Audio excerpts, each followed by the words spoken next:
Pads are finally on, folks, and what do you know? The defense wins the day. I'm Wesley. You're watching Beast on Broad Street. Yeah, reporting live from the underworld, coming from a place that's never been unearthed. How much is your soul? Tell me what it's worth. Do you put your pride or money first? What is going on, beautiful people? And look, real quick, I hope you're having a great day. Depending on what time you're watching this video, I hope that you have had a great day. And look, man, don't say it's hot outside, because that's just a mindset. According to Vic Fangio at the podium as the Eagles wrap up day 5 of training camp and first fully padded training camp. Thank goodness, because this is where we really start getting into the thick of things. And, no coincidence, like I said at the beginning of the video, that when the pads go on, defense wins the day. And we're about to talk about all that, man. But real quick, just want to go over the who did not practice, who was limited, all that real quick before we do anything. First things first, Zach Bond did not practice out with the back contusion. Nolan Smith did not practice, still dealing with that concussion. Devontae Smith, back tightness, did not practice. Danny Gray, still dealing with that finger. Andrew Makuba, also still out with that shoulder, did not practice. And this opens things up, right? So today that's going to open things up. Guys who are still fighting for that spot on the roster, not only do they get more reps, but they're getting reps with the first team, with some of those starters not practicing. So it seems small, but it goes a long way, especially for those guys. Guys who are limited, Jahad Campbell, of course, still limited in practice dealing with that shoulder. Same with Jalen Carter, also limited. But we're glad these guys are just there, like we said before. Like, we're just glad they're practicing, all right? And they're here. Everything's all good. Cam Jurgens limited due to a back. Smile Mondon, who was out last practice, is now limited due to that illness he was dealing with. And that's what we got for today. And like I said, man, it's all good. None of these are serious injuries, no serious illnesses. Guys are there. If they're not practicing, they're still at the NovaCare, and that's about as much as you can ask. All right, man. So let's get into it real quick. Today I want to go through some of these training camp notes, courtesy of Dave Zangaro. And if you don't already, make sure you go pop over to X, formerly known as Twitter, whatever you call it, man. Make sure you give Dave Zangaro a follow, because these days, especially when you're not in the NovaCare complex, at least that's where I like to get my updates from. He's probably, I guess, my favorite source, or at least one of them. It does a good write-up, especially to summarize the training camp after. So we're not going to go through the whole notes, but, we're going to, just some that I kind of had highlighted that I want to talk about. All right. One thing to take note of, or at least that I find, I guess it's not really a surprise, but, Tyler Steen, fit for the 5th day, still starting at right guard. That's not really a surprise, because we know he is our starting right guard. It's really the battle for that number 2 spot. We got Darian Kennard and Matt Pryor. It says here they continue to split those second-team reps at right guard and right tackle. So and also Miles Hinton got some second-team reps as well at left tackle for the first time. That's really where the battle is, at least that I feel like, as far as that like second string guard spot. Kennard and Pryor, if you don't already know, Matt Pryor was on the Eagles, a while back, but brought him back, and it can never hurt, especially someone who Jeff Stoutland has already worked with. I kind of favor him for that second string, or that second spot in the guard position. So I don't know. I'm kind of keeping an eye on it, but I'm kind of favoring him from right now, but we'll see how that goes. Cooper DeJean still starting at safety when the Eagles are in that base 3-4.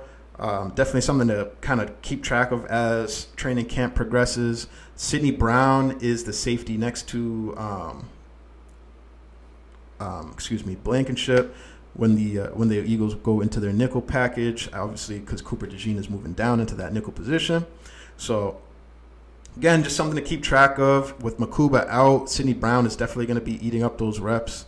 I heard Vic Fangio talking today, and it just did not seem like he was very didn't really seem like he was very high on Sidney Brown. You know, he just kind of, you know, they asked him like, oh, how do you feel? You know, Sidney Brown is moving along. He's like, yeah, he's doing okay. He's making progress, which is like, to me, that's like Vic Fangio language. Like I don't think he's a big Sidney Brown fan for the most part.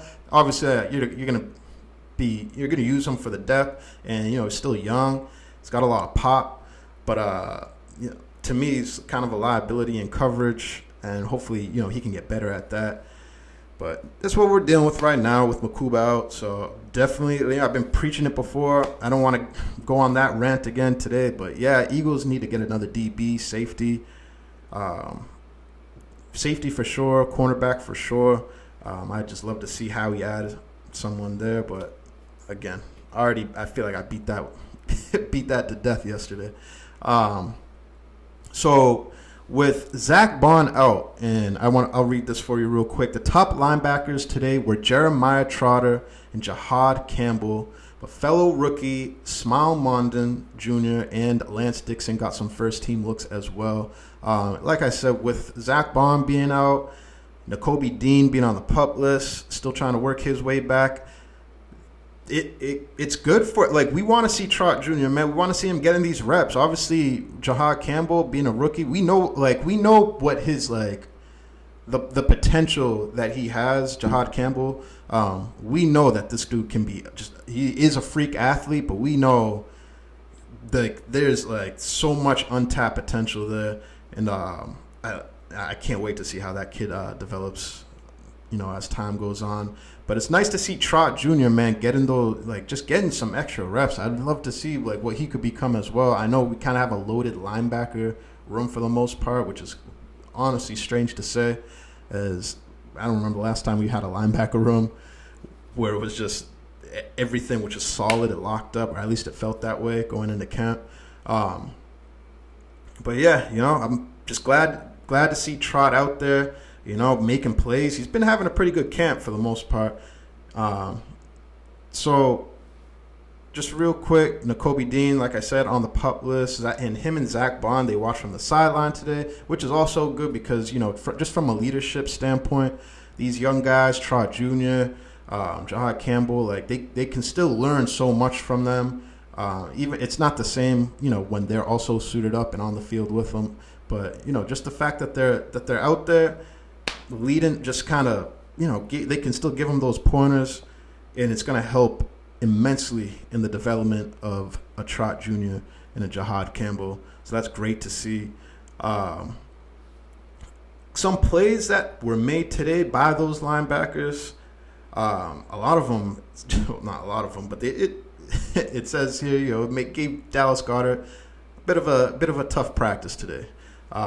So Campbell had sniffed out, I'm just reading this verbatim here, Campbell sniffed out a pass to Dallas Goedert in the flat, and it hit him hard enough to send Goedert to the ground.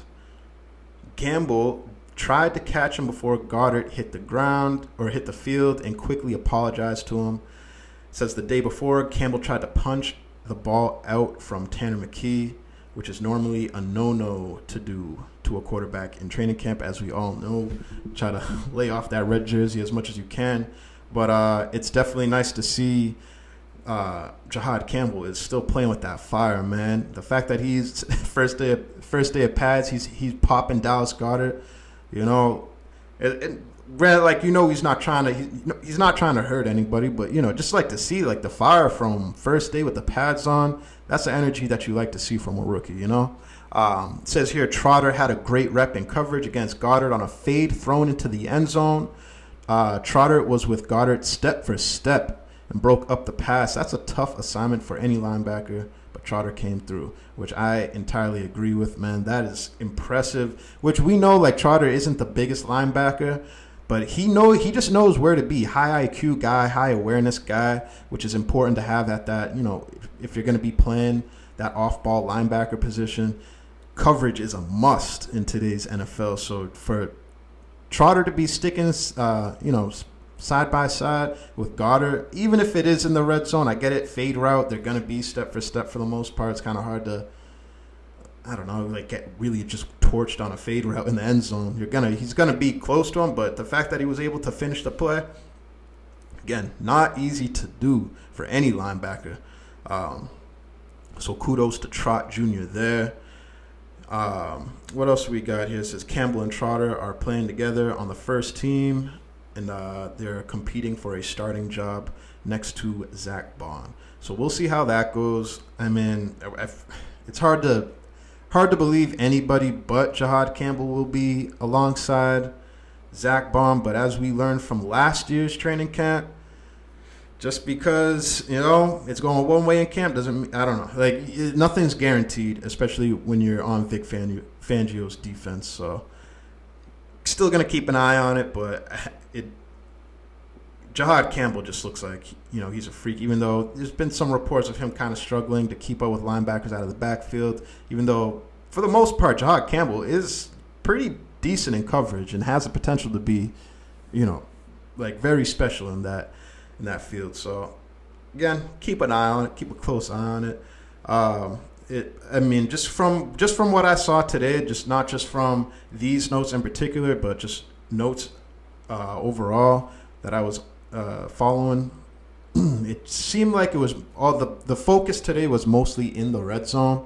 And obviously it being, the conditions being as oppressive as it was weather-wise, it's gonna take a toll, whether it's mental or whether it's physical. It is not easy to play in those conditions, especially fully padded. But kind of like how Vic Fangio said today, man, it is a mindset. And come week 4, I believe week 4 against Tampa Bay, when you're playing in Tampa, you gotta be conditioned and ready to play in that heat, ready to dog it out in that heat, because it is not an easy place to play early September. So got to get ready for that. So I kind of like Vic Fangio's mindset, or his approach to it all, saying it's not hot out, that's just a mindset. Definitely respect it. Got to be mentally tough and mentally prepared for that. Not a lot going on for the offense today. Actually, reports are that a lot of pre-snap errors or penalties today, just due to pre-snap errors, and like I said, that could be due to the heat. But you want the offense to tighten up, but also it is what it is, man. That pads go on, defense. It's a whole new world for the defense as soon as those pads go on. So it's really not a surprise to me that the defense gave the offense a little bit of trouble today. So I want to and as far as offense goes, while we're talking about offense, we talk about the struggles, but there were some positives. This kid Elijah Cooks, I believe out of San Jose State. This kid, not a big name that you would have expected to turn out in camp, but he's been making plays, and I guess he's had the catch of the day today. I'll read it here. It says the overall offensive highlight from Tuesday today was an incredible catch from Elijah Cooks in the back of the end zone on a perfectly placed ball by who else but Tanner McKee. Cooks was able to make the grab, and as his momentum was about to carry him out of bounds, somehow got 2 feet in. And look, we know who our receivers are, who our starting receivers are. I don't see anyone knocking Jahan Dotson out of that role. I know some people kind of feel like that's up for grabs. I really don't think it is. But just to have being you got to make the roster, and if you're kind of buried on such a great wide receiver room, you're kind of buried on the depth chart there. Plays like this, and especially being consistent, because this isn't the first time this kid made some plays, man. I guess he was, let's see, 6'4", 215. Big dude. 26 years old, out of San Jose State. He got drafted in 2022. So it's just, you gotta make plays, man. And he's doing it, but you gotta be consistent, especially if you're gonna make the roster. And if you don't make this roster, other teams take notice. So that is one of my favorite parts of training camp, man. Is just watching these guys who you might not have heard of, learning about them and just seeing who's like showing up and who's kind of like fighting through that adversity, whether they're buried on the depth chart or not, or just in a position battle. Love to see it, man. Love to see it. Usually I don't really. The thing with the one-on-ones, and I heard Vic Fangio say this, he doesn't really take too much stock in the one-on-ones. I believe that was Vic Fangio. I don't want to put any wrong information out there, but I believe I heard Vic Fangio say that does not take much stock on the one-on-ones, and quite frankly, I do not either. I just feel like offense is always going to have leverage in those situations. Not saying that like there's nothing to take away from it, but I don't take, like offense is going to win more times than not in those one-on-one matchups.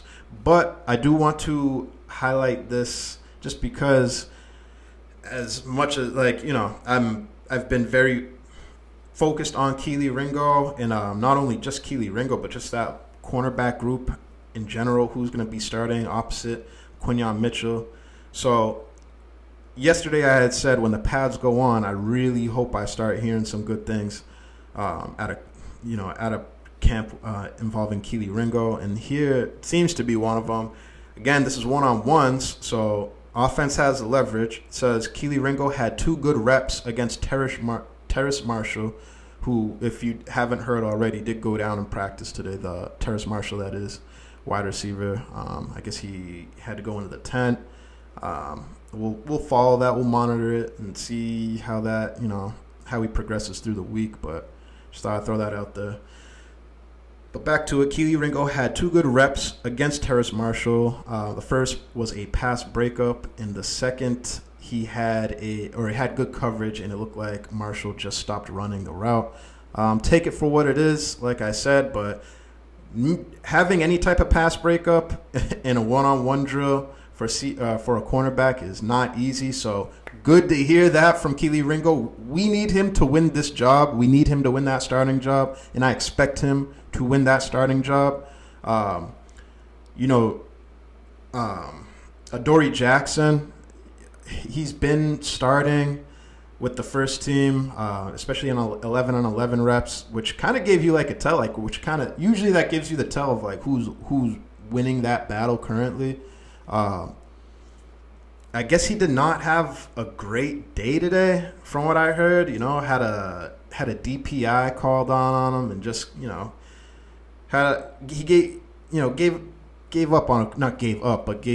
up a play here and there, and so it's good to see Keely Ringo really battling, trying to win that role, and obviously he wants to win that, but it is crucial for the team that he comes through and can hold his own on the outside. Even if he does, just want to put this out here, even if Keely Ringo does win that job, I still believe that we need depth at that position. I just don't think Adoree Jackson's enough. But again, as much as I could rant about that and talk about that to the cows come home, man. I'm trying to stay on schedule here. As far as one-on-ones go, wide receiver, cornerback one-on-ones go, that's all I can really take away out of that. So there's a couple of safeties. We're going after the football today. Talking about Tristan McCullum and Reed Blankenship. Tristan McCullum had lowered his shoulder on Darius Cooper to pop the ball free in the middle of the field. Just a hard thud in a padded practice. And Reed Blankenship, a huge punch at the ball, knocked it out of the hands of A.J. Dillon. The ball went out of bounds immediately. Blankenship celebrated his peanut punch, which I'm sure, as we all watched last season, especially throughout the playoffs, no team, no defense is forcing a fumble quite like ours, man. So just good to see them still kind of focusing on that peanut punch, because that played a crucial role in our playoff run. Just the ability to force turnovers, especially against the Washington Commanders in the conference championship. Punching the ball out is something that our defense excels at. Just a little, I guess a little nugget there. Good to see. From Blankenship. It says here, Josh Uche got some first-team reps. Obviously because Nolan Smith did not practice today. His best play was against right tackle Darian Kennard, beating him cleanly for a sack on the second team. Uche has flashed early this camp and seems to be performing better than fellow veteran free agent Aziz Ojulari. Good to see from Josh Uche. If you don't know much about Josh Uche, he hasn't really done much lately, but he did have a season where he racked up 11 sacks, and really we're just trying to see if we can somehow bring out that version of him again. Again, just good to see a guy like that making a play in training camp. Yeah, is it against the second team, against a Darian Kennard? Sure, doesn't matter. Still want to see it, especially with pads on.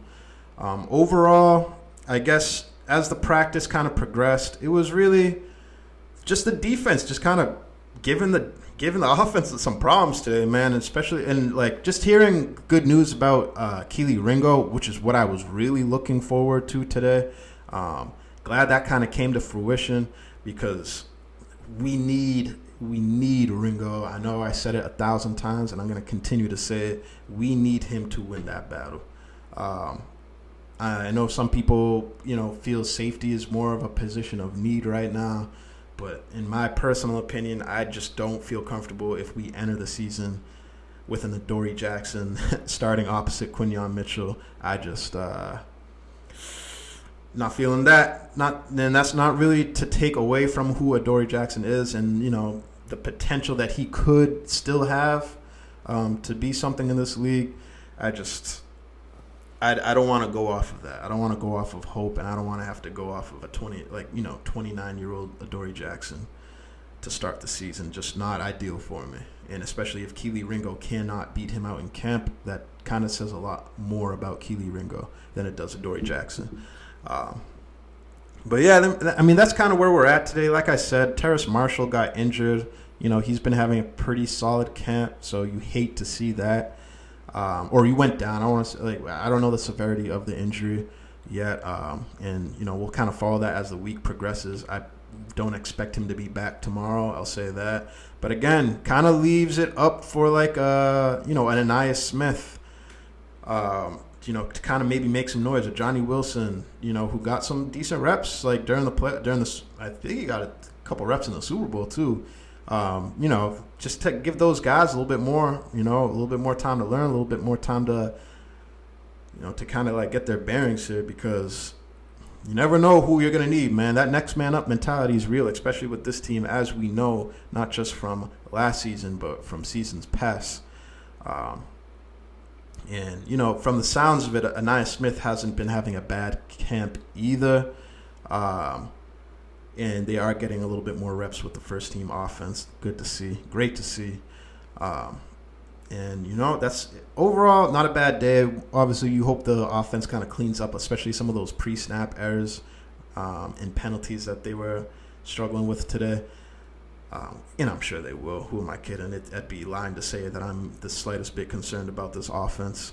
If I was to have a concern about this offense, it'd be more about Kevin Patullo, our new offensive coordinator. But I mean, not much you can do until you actually see him call plays. And it's not like he's has no idea who this team is. He's been in this organization for some time now under Sirianni, so we'll keep an eye on it when it matters, But until we start seeing some actual game, like an actual game, a preseason game. I believe our first one's against the Browns, August. Is it 7th or 8th? I can't remember. I believe it's the 7th. I'm not sure though. It's on that Thursday. But until then, it is what it is right now. I'm just glad defense showed up. I'm glad Keely Ringo seemed to have a decent practice. What did he kind of jump over Adoree Jackson? We'll see. We'll kind of see as we'll see who starts on 11-on-11s tomorrow, or whenever we get those updates again. So we'll see. Obviously, I hope Ringo is the guy, and I'm sure we all do. But it's got to prove it, got to earn it. As you know, in this Vic Fangio defense, nothing is given. There is no entitlement, and everything that you are given has to be earned. So that's what we got today. All right, I ain't going to keep you for too long. Hope you guys have a good night. We'll get back to it tomorrow, see how things go, see how things develop. And that's all I got for you, man. Have a good one. Until next time, peace.